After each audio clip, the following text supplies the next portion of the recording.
When you hear Tanzania, your mind probably goes straight to Mount Kilimanjaro, right? Or maybe a safari in the Serengeti? Sure, those are the classics, but what if I told you Tanzania is actually the birthplace of the absolute greatest rock frontman in history? We are diving way beyond the usual tourist brochures today. Exactly. We're talking about Farak Bulsara, who was born in Stone Town, Zanzibar, which is a part of Tanzania, back in 1946. You probably know him better as Freddie Mercury, the legendary frontman of Queen. Fans from all over the globe literally still make the pilgrimage to Zanzibar just to visit his childhood home and place of worship. It's such a wild, unexpected connection. And Zanzibar is famous for so much more than just Freddie. It's historically known as the Spice Island. We're talking a massive global hub for cloves, cinnamon, nutmeg, cardamom, and vanilla. Because of that booming spice trade, Stone Town became this incredible cultural melting pot. It's a UNESCO World Heritage Site today, and the architecture is this gorgeous, unique blend of Arab, Persian, Indian, and African influences. You really won't find a vibe like it anywhere else on Earth. Speaking of blending things together, the name Tanzania itself is actually a literal mashup. I love this fact. Back in 1964, the mainland region of Tanganyika merged with the island of Zanzibar. So Tanganyika plus Zanzibar equals Tanzania. It's a geographical math equation preserved right in the name of the country. And before that merger even happened, Tanganyika had one of the best flags in history. Instead of the usual stripes or stars, it literally just had the head of a giraffe right in the center. How great is that? It's just this wonderful, quirky nod to the incredible wildlife that has always defined the region. Now, speaking of quirky things, if you ever visit, you really need to understand Swahili time. If we agree to meet for coffee at 1 o'clock Swahili time, I am showing up at what Westerners call 7 a.m. In their system, the day actually starts at 6 a.m. on our clocks. So if you don't clarify which time system you're using, you could easily end up sitting alone at a cafe for 6 whole hours. which sounds like total chaos to an outsider, but it actually makes perfect geographic sense. Right, because Tanzania is so close to the equator. That means the sun rises and sets at almost exactly the same time all year round. They don't have those wildly fluctuating summer and winter daylight hours to deal with. The sun comes up, the clock starts at 1. It's actually incredibly logical. Okay, from a totally unique way to tell time to a totally unique tree. Let's look at the Mpingo tree. It's this critically endangered species found primarily in Tanzania, and it produces something incredibly rare called African blackwood. And African blackwood is basically the holy grail for musicians. It really is. We're talking clarinets, oboes, bagpipes.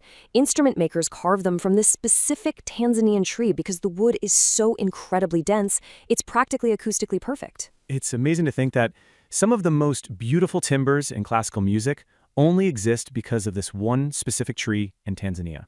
But trees in Tanzania aren't just for making music. Some of them are lion beds. In places like Lake Manyara and Tarangire National Parks, you can find lions that literally climb trees and sleep draped right across the branches, which is just a wild thing to see. Lions are heavy ground predators. They aren't leopards.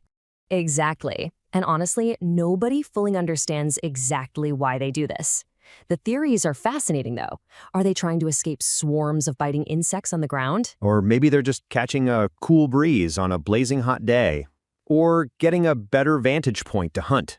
Whatever the real reason is, just imagine walking under a tree and looking up to see a fully grown sleeping lion. Mind-bending.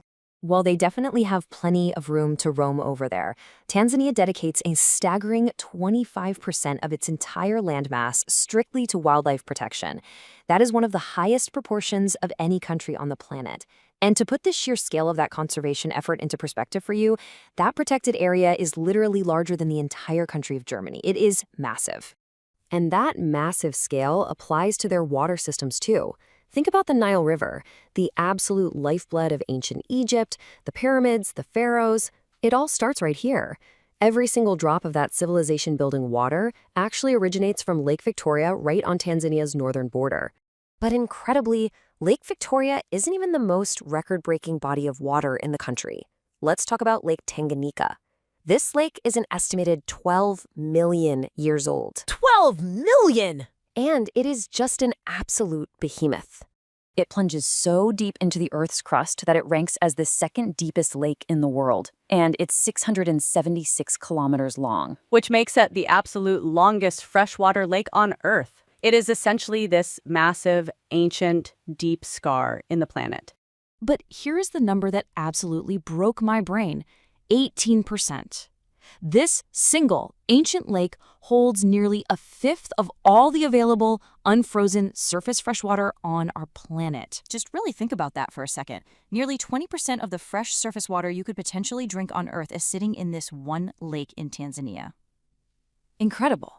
Okay, so from 12 million years of geology, let's fast forward a bit to the dawn of humanity. In a place called Laetoli in northeastern Tanzania, scientists discovered hominid footprints perfectly preserved in volcanic ash. And not just any footprints. Right, they were left by Australopithecus afarensis, which is the exact same species as the famous Lucy fossil, and they are a staggering 3.6 million years old.